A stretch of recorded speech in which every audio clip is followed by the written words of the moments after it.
આદિવાસી સમાજ માટે મેનેજમેન્ટ કોટામાં શિષ્યવૃત્તિ બંધ કરી દેવાતા આદિવાસી વિદ્યાર્થીઓમાં રોષની લાગણી વ્યાપી છે। ત્યારે આજે બનાસકાંઠામાં અનુસૂચિત જાતિના વિદ્યાર્થીઓની પોસ્ટ મેટ્રિક શિષ્યવૃત્તિની માંગ સાથે રેલીનું આયોજન કરવામાં આવ્યું હતું।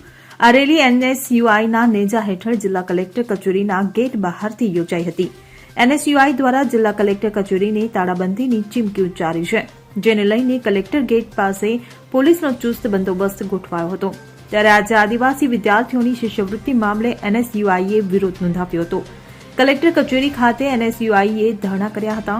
ત્યારે દાતા ધારાસભ્ય કાંતિ ખરાડી પણ વિરોધ પ્રદર્શનમાં જોડાયા હતા। આમ કોંગ્રેસ યુથ કોંગ્રેસ અને એનએસયુઆઈએ સૂત્રોચ્ચાર કર્યા હતા।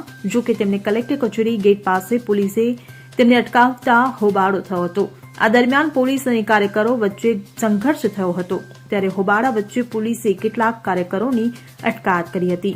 Bureau report CN24 news. હવે જુઓ દેશ દુનિયાની તમામ ખબરો તમારી આંગળીના ટેરવે।